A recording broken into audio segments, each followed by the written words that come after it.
దేవుని పిల్లలారా, ఈరోజు ఇస్లాం, ముస్లిం సోదరులు వాళ్ళు అసలు సహజంగా ఖురాన్ను బట్టి శాంతి కాముకులు.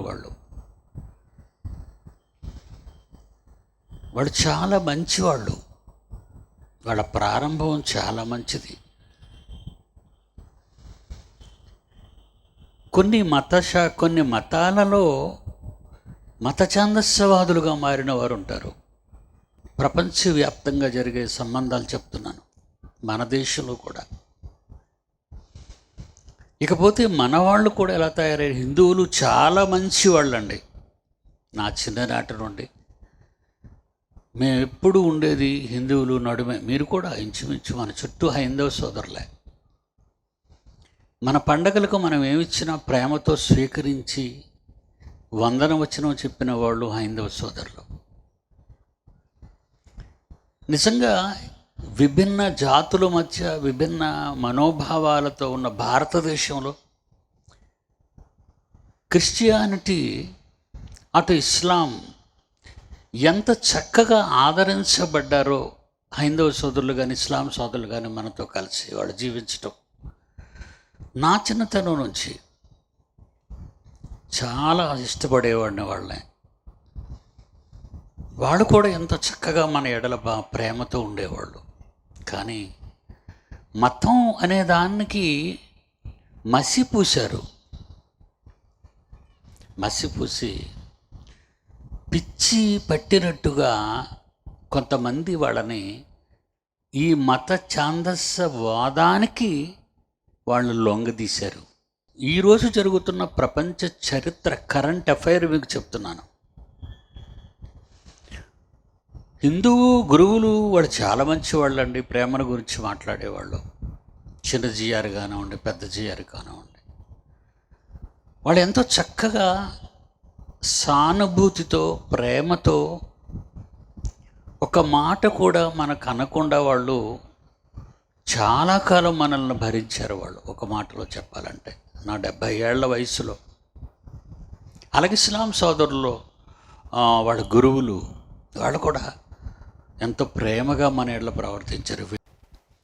ఒకసారి మనం ఇస్లాం గురించి మనం మాట్లాడుకుంటే ముస్లిం, ఈ ముస్లిం అనే పదానికి మనం డిక్షనరీలో చూసినా, ఈ ముస్లిం అనే పదాన్ని మన సహోదరులు ఇస్లాం సోదరులు మనం అడిగినా వాళ్ళు ఖురాన్లో రాయబడిన దాని అర్థం ఏంటో తెలుసా అండి? దేవుని ఇష్టాన్ని నెరవేర్చిన వారు.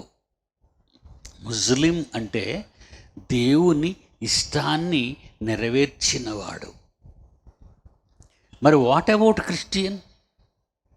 క్రైస్తవుడు కూడా దేవుని ఇష్టాన్ని నెరవేర్చటానికి భూమి మీద ఆయన సంకల్పము చొప్పున పుట్టినవాడు. మరి వాట్ అబౌట్ హిందూ? ప్రేమ కలిగి సత్యం చెప్పుతూ అందరం కలిసి జీవించాలి అని అనేక మతాల కలయికతో ఈరోజు భారతదేశం ఒక చక్కటి సమగ్రవంతమైన పాలనతో ఇండియన్ కాన్స్టిట్యూషన్ రాయడం కూడా జరిగింది. అందులో అంబేద్కర్ ఉండడం విశేషం.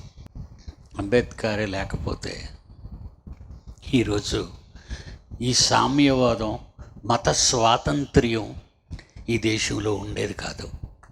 ఏమండి, ఆ మహనీయుణ్ణి ఆ రోజున్న మత ఛాందస్యవాదులు ఇతన్ని చిన్న చూపు చూశారు.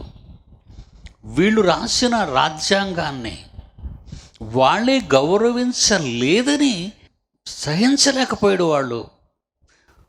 ఒక ఎగ్జాంపుల్ మనం చూద్దాం. మహాత్మా గాంధీని చంపినవాడు ఇంత రాక్షసుడా అని మనం అనుకుంటాం. గాడ్సే ఆ రోజు పట్టుకున్నారు. ఆయనకి నాథూరామ్ గాడ్సేకి ఉరిశిక్ష వేశారు, చచ్చిపోయాడు. ఈరోజు after 70 years of the independence అతని కొరకు దేవాలయం కట్టాలి అని అంటుంది. ఏమైపోయాం? కసి తీర్చుకోవటానికి ఆ మహనీయుడు బొమ్మలను కూడా పడగొట్టి ముక్కలు చేసింది. ఇకపోతే ఇస్లాం, ముస్లిం అనే పదానికి దేవుని ఇష్టానుసారముగా నడుచుకునే వ్యక్తిని ముస్లిం అంటారు. ఖురాన్లో ఎక్కడా కూడా చంపేయమని కానీ, నువ్వు చచ్చిపో, జనాన్ని చంపేయి అని మాత్రం ఖురాన్లో ఎక్కడా లేదండి. శాంతి కాముకులండి వాళ్ళు. మన దేశాన్ని మొఘలులు పరిపాలించారండి. మొఘలులు పరిపాలించిన వాళ్ళలో నిజంగా అండి, మొఘల సామ్రాజ్యం గురించి మనం చదువుకున్నాం చరిత్రలో, ఇండియన్ హిస్టరీలో. మరి ఒక హైందవ స్త్రీని, రాజపుట్ని, ఒక ఒక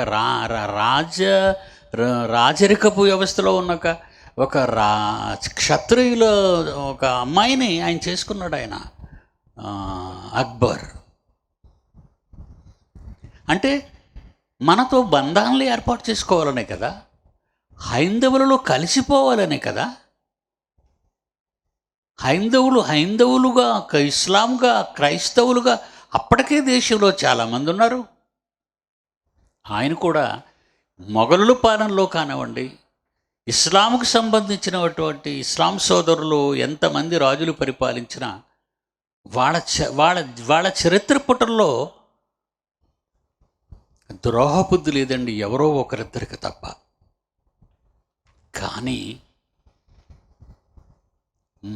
మారణాయుధం, ఆటం బాంబు ఉంది, న్యూట్రాన్ బాంబు ఉంది, హైడ్రోజన్ బాంబు ఉంది, యురేనియం బాంబు ఉంది. అమెరికా వాళ్ళు సెకండ్ వరల్డ్ వార్లో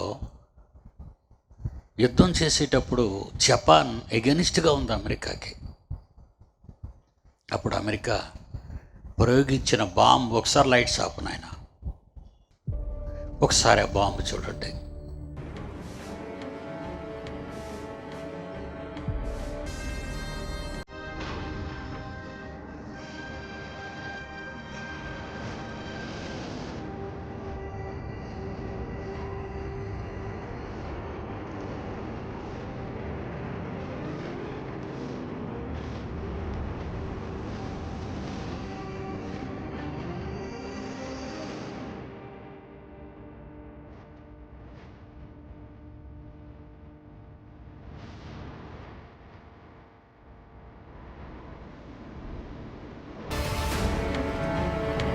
ఆ రోజు విడిచిపెట్టిన ఆ బాంబు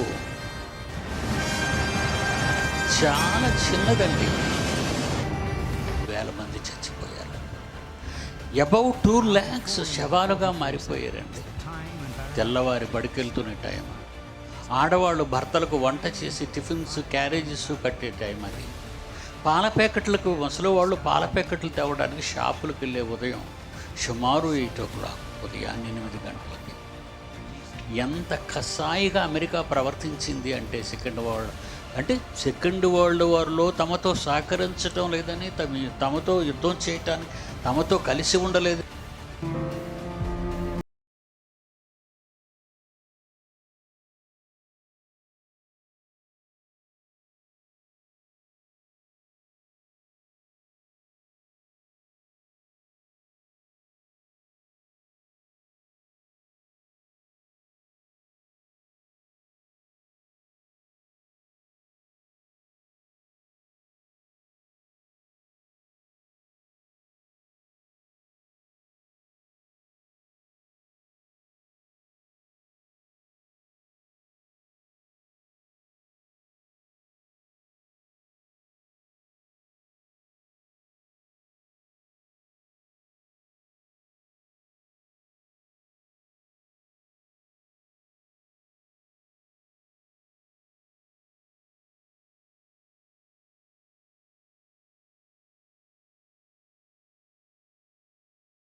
ఆ రోజు ప్రయోగించిన ఆటం బాంబు సుమారు 2 లక్షలకు పైగా జనాన్ని చంపేసింది.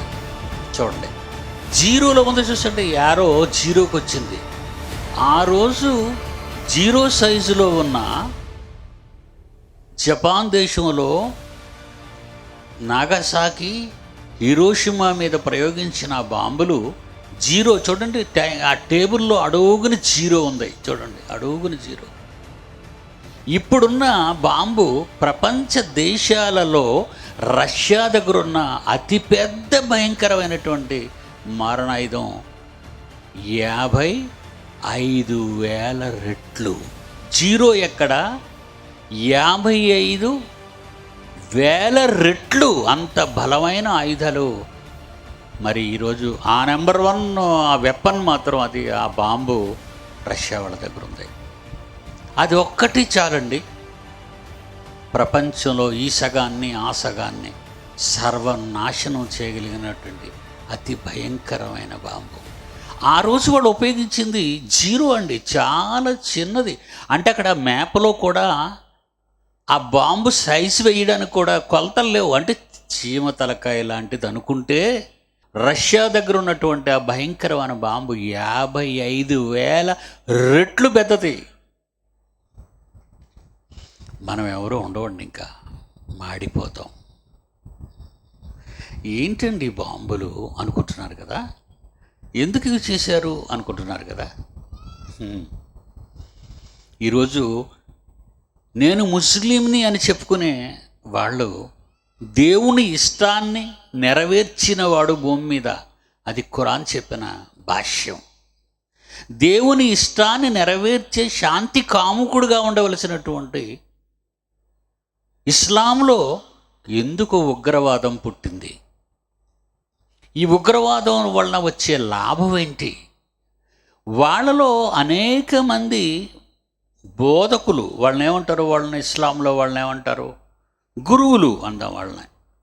ఇస్లాంలో మసీదుల్లో నమాజ్ చేసి వాళ్ళకు కూడా ప్రసంగాలు చేస్తారు. ముల్లాస్ అంటారు వాళ్ళని, ముల్లా అంటారు. వాళ్ళు కూడా ప్రతి శుక్రవారం మా వెనకాతలే, మా బిల్డింగ్ వెనకాతలే వాళ్ళ బిల్డింగ్ ఉందండి, శుక్రవారం వాళ్ళు మధ్యాహ్నం 2 గంటలకి నమాజ్ చేస్తారు. ప్రసంగం ఉంటుంది, పాటలు ఉంటాయి, ఏమండి నమాజు చేస్తారు. ప్రశాంతంగా గడుపుతున్నటువంటి ఆ వాతావరణం వాళ్ళది. కాలక్రమంలో వాళ్ళలో నుంచి ఒక భయంకరమైనటువంటి ప్రవక్తలు దొంగ ప్రవక్తలు అని మనం ఇందాక బైబిల్లో కూడా యేసుక్రీస్తు చెప్పిన మాట మనం విన్నాం. అనేకులు దొంగ ప్రవక్తలు, దొంగ బోధకులు వస్తారు.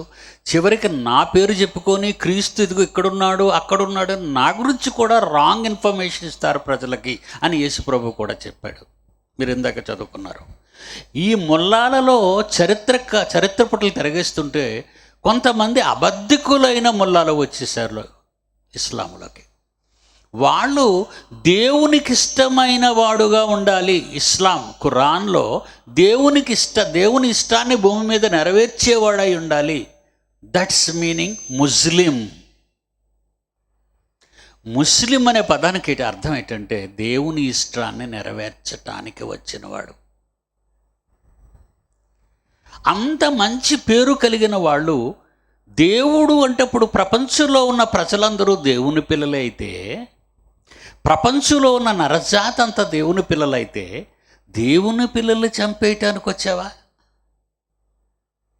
ఈ మధ్య ఒక దేశంలో తుపాకీ పట్టుకొని వెళ్ళి 2 మసీదుల్లోకి వెళ్ళి అన్యాయంగా టప చంపేశాడు ఒక ఉగ్రవాది. ఆయన క్రైస్తవుడు అనుకుంటాను.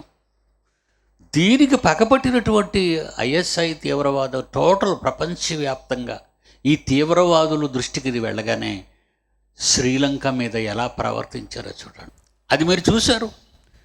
చూడండి వెనకాతల ఎంత బరువు పట్టుకున్నట్టుగా మీకు కనబడుతుంది చూడండి. ఆయన్ని, ఆ బాబుని, ఆ పాపని నిమురుతున్నాడు. ఆ బాంబు ఎంత బరువు ఉండకపోతే యవ్వనంలో ఉన్న బాబు వంగిపోయి ఉన్నాడు చూడండి. ఆయన ఎలా ఉన్నాడని మీరు పత్రికల్లో వార్తల్లో చదువుకున్నారు, విన్నారు.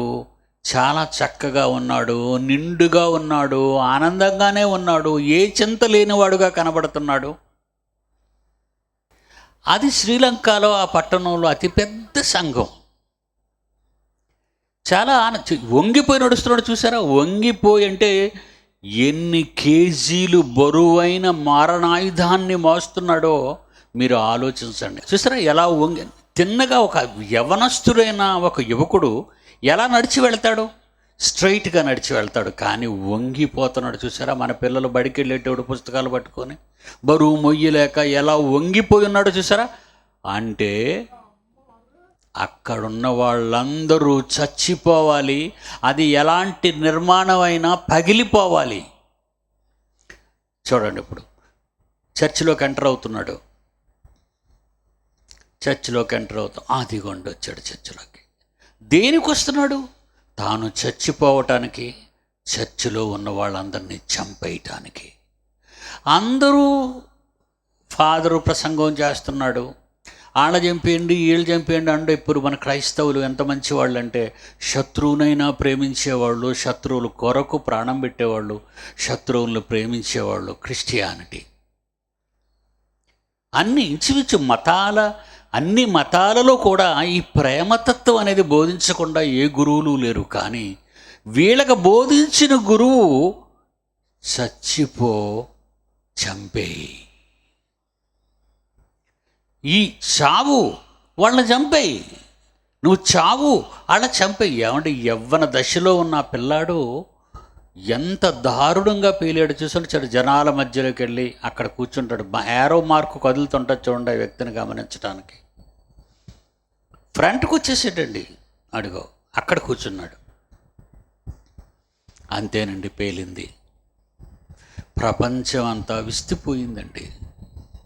సుమారు 8-9 బాంబుల వరకు కొలంబోలో పేల్చేశారు వాళ్ళు.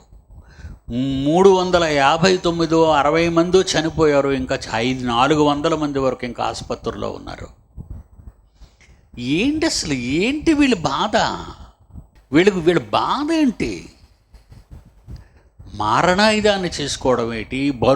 భయంకరమైన బరువు అంతా వెనకాతల వీపు కట్టుకోవటం ఏంటి? వంగి నడిచి వెళ్ళటం ఏంటి? సజీవంగా ఉన్న వారిని శవాలుగా మార్చటం ఏంటి? Is it in the Quran? ఇది ఖురాన్లో ఉందా? లేదని చెబుతారు. మన ఇస్లాం సోదరులు అందరూ ఎవరినైనా అడగండి, ఏ మసీదులను అడగండి. నిజంగా వీళ్ళు చేస్తున్న ఉగ్రవాదానికి ప్రపంచవ్యాప్తంగా ఇస్లాం సోదరుల మీద కసి పెంచుకున్నాయి ప్రపంచ దేశాలు కాదా?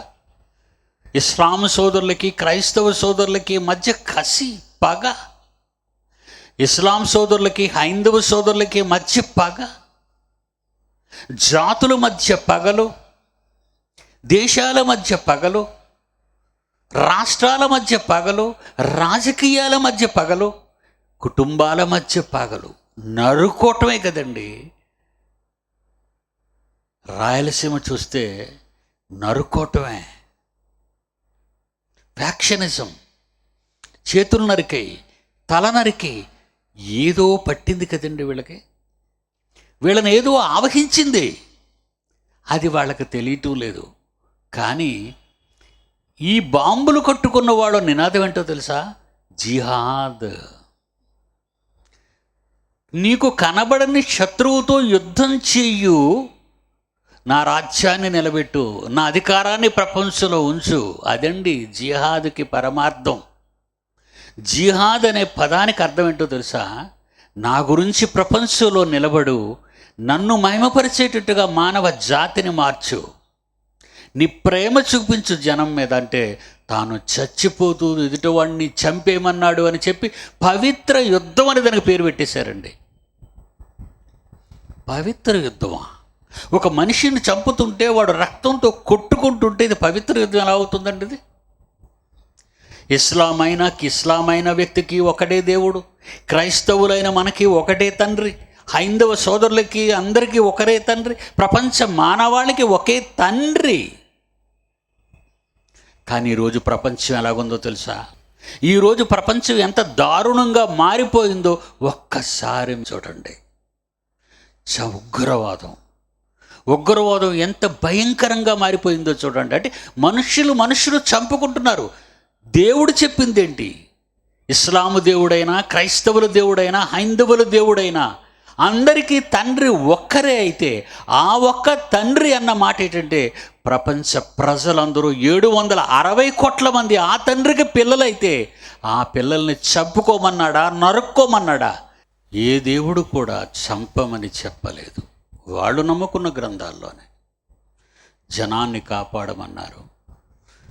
కంటికి కనబడే నీ సోదరుని నువ్వు ప్రేమించలేనప్పుడు నీ కంటికి కనబడని దేవుణ్ణి నువ్వు ఎలా ప్రేమించగలవని ప్రశ్నిస్తున్నాడు మనలను దేవుడు. ప్రాణం ఇమ్మన్నాడు, ప్రాణమియ్యు జనాన్ని బ్రతికించు, అది యేసు విప్లవం. ప్రాణం ఇవ్వు, జనాలను కూడా చంపేయు, అది ఉగ్రవాదుల నినాదం. చంపు, చంపేయి, అలాంటి వాళ్ళని పుట్టించింది. ఇక గురిని ఎలాంటి బాంబులైనా ఉపయోగించి ఎందరినైనా చంపేయొచ్చు, కానీ అనుకున్నవాడు తప్పించుకుంటే, అస్సలు విలన్ తప్పించుకుంటే, అసలు నాయకుడు తప్పించుకుంటే, ఒక భయంకరమైన నాయకుడు, తాలిబాన్ల నాయకుడు బిన్ లాడెన్, అదేనండి ఆ పాటలో, ఉగ్రవాదు నాయకుడు చచ్చాడు, కుక్క చావు. చివరికి వీళ్ళకి ముగింపు అదేనండి, అందులో అనుమానం ఏమీ లేదు. కానీ వాళ్ళ కోరికలేంటి? చచ్చిపోతాం కానీ స్వర్గానికి వెళ్ళిపోతాం, అక్కడ 17 మంది కన్యలు మా కోసం ఎదురు చూస్తూ ఉంటారు. ఇదండి వాళ్ళకి నేర్పించిన బోధ. ఉగ్రవాద నాయకులు అమాయకులైన యువకుల్ని, పిల్లల్ని కూడా తీసుకెళ్ళిపోతున్నారు. ఏ దేశంలో బాంబు పేలుళ్ళు, ఏ దేశంలో చూడండి కారు బాంబులు, ఏ దేశంలో, మన దేశంలో చూడండి మోటార్ సైకిళ్ళు బాంబులు, సైకిళ్ళు బాంబులు పేలిపోతున్నారు. మొక్క మొక్కలుగా శరీరం చెదిరిపోయి, చిరిగిపోయి చాలా దారుణమైన పరిస్థితిలో మనం చూస్తున్నాం. మన వీర సైనికుల్ని చంపేశారు, మందుపాత్ర పెట్టారు, ఇంటికి వచ్చేస్తున్నారు భార్య పిల్లలతో కలిసి ఆనందంగా ఉందామని. వాళ్ళందరినీ పొట్టన పెట్టుకున్నారు, ఒక్కరు కూడా మిగలలేదండి. దీనివల్ల ఏం మిగులుతుంది సమాజానికి? ఏంటి వాళ్ళ ఉద్దేశం ఏంటి? అందరు దేవుళ్ళు ఒకటే అయినప్పుడు, అందరికీ తండ్రి ఒక్కరే అయినప్పుడు, ఆ తండ్రి అయిన వాడు మిగిలిన వాళ్ళు చంపేయమంటాడా? నీవు నమ్ముకున్న అల్లా తండ్రి అయిన దేవుడు, అల్లా అంటే తండ్రి అయిన దేవుడు, తండ్రి అయిన దేవుడు మిగతా జనాన్ని చంపేయమన్నాడా? అతను అప్పుడు తండ్రి ఎలా అవుతాడు? ఇక మనం క్రైస్తవులంగా మనం నమ్ముకున్న యెహోవా మన తండ్రి, ఆయన ఎవరినైనా చంపేయమన్నాడా?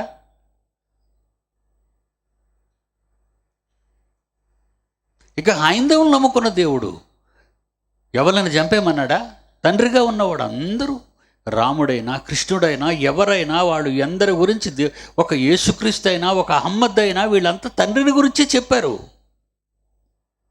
ఆ తండ్రి ఎవరు? ఆ తండ్రి ఎవరిని చంపమంటాడు?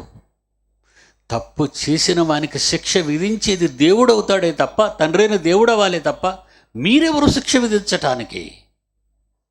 ప్రాణం ఇవ్వలేని నీవు ప్రాణము తీయటానికి వచ్చావా? ప్రాణం ఇచ్చేవాళ్ళు క్రైస్తవులు, ప్రాణం తీసేవాళ్ళు ఉగ్రవాదులు. ఈ ఉగ్రవాదులు అందరిలోనూ ఉన్నాడు. భయం అండి, భయం. ఆ మూటలు మోసుకుని ఆత్మాహుతి దళాలుగా గురి దగ్గరికి వెళ్ళి గురి దగ్గర ఉన్న వాళ్ళని చంపేయటానికి ఈరోజు ప్రపంచ దేశాలు భయపడుతున్నది ఈ హైడ్రోజన్ న్యూట్రాన్ బాంబుల కోసం కాదు, ఈ మానవ బాంబులు. మన రాజ్యం చంపేశారు వాళ్ళే, ఉగ్రవాదమే. ఎంతోమంది మహానాయకులు చచ్చిపోయారు వాళ్ళ వల్లనే. ఎందరో అమాయకులని పిల్లలు చచ్చిపోయారు, వాళ్ళేం పాపం చేశారు? చంపేస్తున్నారంతే. మొట్టమొదట బాంబులు ధరించుకొని వెళ్ళమని వీళ్ళు నేర్పించారు. ఈ సీక్రెట్ దేవుడు ఎప్పుడో చెప్పాడు. నిజంగా బైబిల్ అనే మహావిజ్ఞాన గ్రంథాన్ని మనం నిజంగా ఓపెన్ చేస్తే, యాకోబు 4వ అధ్యాయం చూడండి. యాకోబు గారు ఏం క్యాచ్ చేశారు? 4వ అధ్యాయం ప్రారంభం నుంచి మీలో యుద్ధములు పోరాటములు దేని నుండి కలుగుచున్నవి? మీ అవయవములలో. మీలో యుద్ధములు పోరాటములు దేని నుండి కలుగుచున్నవి? మీ అవయవాలలో. పోరాడు మీ భోగేచ్ఛల నుండి. మీ అవయవాలు వలన, మీ అవయవాలలో భోగేచ్ఛలు. ఈసారి నేను ఎమ్మెల్యే అయితే ఒక 1000 కోట్లు సంపాదించుకుంటాను. మరి ఇప్పుడు ఎలక్షన్లో ఎంత పోసావు? ఒక 5 కోట్లు 10 కోట్లు. అప్పులు చేసి పొలాలు అమ్ముకొని ఎన్నికల్లో నిలబడిన అనేక మంది చెబుతున్న మాటలండి. 5 కోట్లు 10 కోట్లు జల్లాలి ప్రజలకి. 2,000 ఇవ్వాలి, 3,000 ఇవ్వాలి, అవసరమైతే ఓటుకి 25,000 ఇవ్వడానికి, 30,000 ఇవ్వడానికి కూడా సిద్ధపడ్డారు. దేనికి? 5 కోట్లు నువ్వు జల్లితే 500 కోట్లు ప్రజాధనాన్ని దొంగిలించటానికి. ఎందుకు ఇదంతా నీకు? ఎంతకాలం బ్రతుకుతావు? ఎంతకాలం బ్రతుకుతావు నువ్వు? ఎన్ని కోట్లు? ఎప్పుడు చచ్చిపోతావో తెలియదే. ఏ క్షణాన్ని ఊపిరి ఆగిపోతుందో తెలియదే. ఇన్ని కోట్లు నువ్వు అసలు లెక్క పెట్టడానికి కూడా నీ జీవితకాలం ఇక ఉండదే. ఎందుకు ఇన్ని కోట్లు? ఎందుకు ఈ దోపిడీ? మీ శరీరములో అవయవాలు ఉన్నాయి.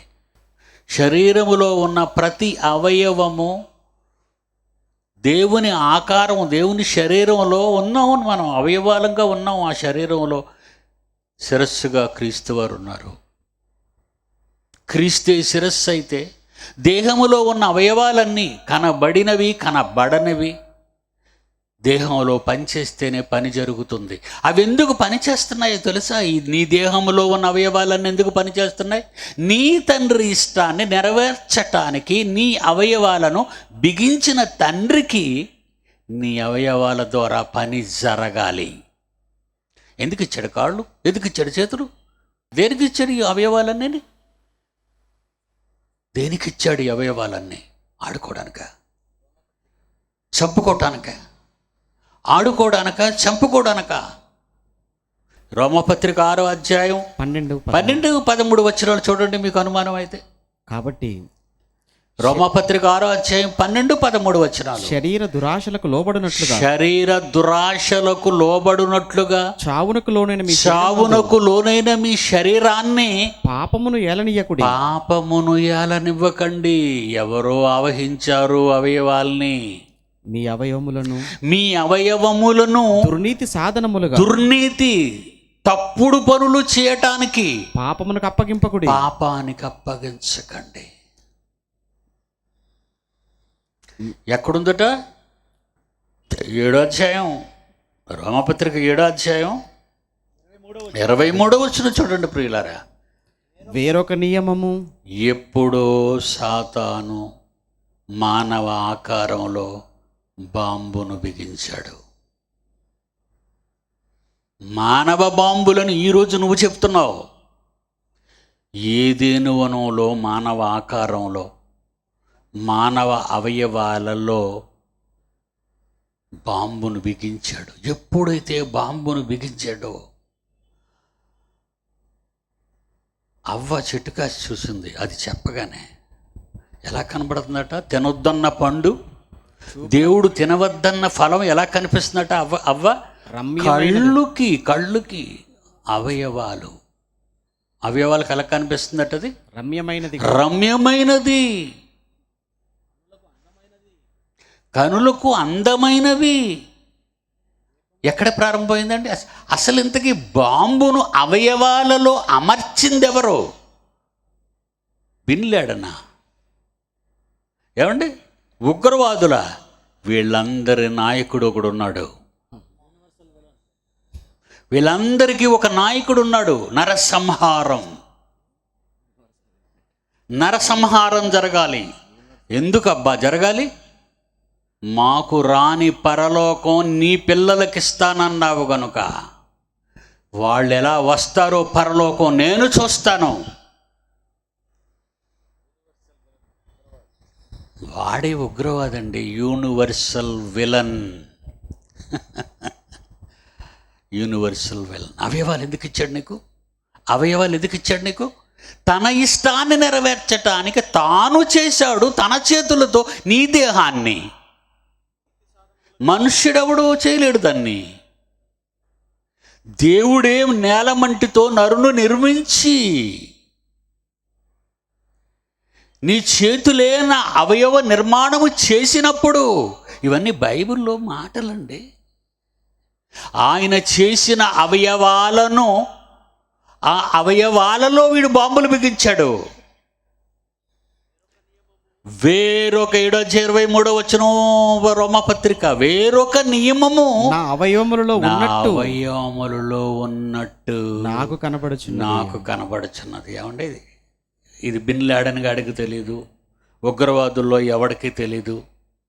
సాతాను ఏదేని వనంలోనే ఆదామవ్వల అవయవాలకు బిగించాడు. ఈరోజు మనకి వాళ్ళకు చూడగానే పళ్ళు అందంగా కనిపించాయి. మనకి కళ్ళులో ఉన్నాయి బాంబులు, నోటి మాటలో ఉన్నాయి బాంబులు, మన చేతుల్లో ఉన్నాయి బాంబులు, మన కాళ్ళలో ఉన్నాయి బాంబులు, మన మనస్సులో ఉంది బాంబు, మన మెదడులో ఉంది బాంబు, మన ఆలోచనలో ఉన్న బాంబులు, అన్నీ బాంబులే. వీడు కట్టుకొని కనబడుతున్నాడు, మనం ఏమీ లేకుండా జనానికి అమాయకులుగా కనబడుతున్నాం. మానవ బాంబులు ఆ సంచి తగిలించుకున్నాడు కాదు, అతి తెలివైన వాళ్ళం మనమే మానవ బాంబులవి. నీ వల్ల ఎంతమంది చెడిపోతున్నారు ఆలోచించు. నీ తప్పుల వలన, నువ్వు చేసే తప్పుడు పనుల వలన. మీ దేవుడు మీకు ఇదే నేర్పించాడా అని మన దేవుణ్ణి ఎన్నిసార్లు ఈ లోకం అవమానపరిచిందండి. మిమ్మును బట్టియే కదా నా నామం అన్యజనుల మధ్య దూషింపబడుతున్నది. దేవుడిచ్చిన దేహాన్ని యేసు వలె ప్రతి అవయవాన్ని తండ్రికి అప్పగిస్తే ఆ రోజు నీ దేహం ఏంటది? మానవ బాంబు కాదు, జీవం అవుతుంది అది. ఆయన శరీరాన్ని నిత్య జీవంలో నడిపించటానికి నిత్య జీవం అవుతుంది నీ మాట, నీ దేహం, నీ నడత. అదొక మంచి వెపన్ నీకు, అది సమాజాన్ని బాగు చెయ్యటానికి. కానీ సాతాను ఆదిలోనే నరాంతకుడై మనుష్యుల అవయవాలలో ఈ బాంబులు అమర్చాడన్న నిజం ఎంతమందికి తెలుసు? ఏం చేయాలి అవయవాలు?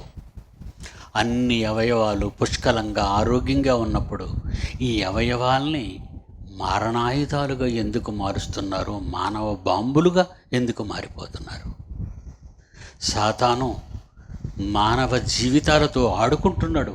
వాడు రాక్షసుడు, రక్తాన్ని మరిగిన రాక్షసుడు వాడు. జాగ్రత్తగా ఉండండి. కళ్ళు మూసుకోండి, ప్రార్థన చేస్తాను, వెళ్ళిపోదురు. కానీ ప్రేమగల మా తండ్రి, సంఘ పెద్దలు, సంఘ కాపరులు, సంఘస్థులు, సూర్యాపేటలో ఉన్న ప్రియులైన పిల్లలందరినీ మీ సన్నిధికి తోడుకొని వచ్చారు. వారికి ఏది జీవాహారమో వాళ్ళకి ఇచ్చాను. మీ ఆలోచన ఏంటో చెప్పాను, మీ ప్రణాళిక ఏంటో గుర్తు చేశాను. కానీ సాతాను ఆనాటి నుండి ఈనాటి వరకు మీకు కన్నీళ్ళు, మాకు నరకాన్ని చూపిస్తున్నాడు, మీకు రప్పిస్తున్నాడు. జనం నమ్మలేకపోతున్నారు. ఏది నిజం అనేది తెలియక యుద్ధం అని శరీరాన్ని సాతానుతో చేయవలసిన యుద్ధాన్ని మనుషుల మధ్య యుద్ధాలు సృష్టించుకొని ప్రపంచమంతా మారణాయుధాలతో నిండిపోయి తగలబెట్టడానికి సిద్ధపడుతున్నారు. అది 3వ ప్రపంచ యుద్ధమా, ఇక విశ్వమంతా నాశనమా? ఈ 2 రోజుల్లో మాకు వివరించండి. క్రీస్తు పేరటి ప్రార్థన అడుగుచున్నాము తండ్రి, ఆమెన్. మన తండ్రి అయిన దేవుని ప్రేమ, కుమారుడైన క్రీస్తు వారి కృప, పరిశుద్ధాత్మ దేవుని అన్యోన్య సహవాసం సదాకాలం మనందరికీ తోడేండు నడిపించునుగాక. ఆమెన్.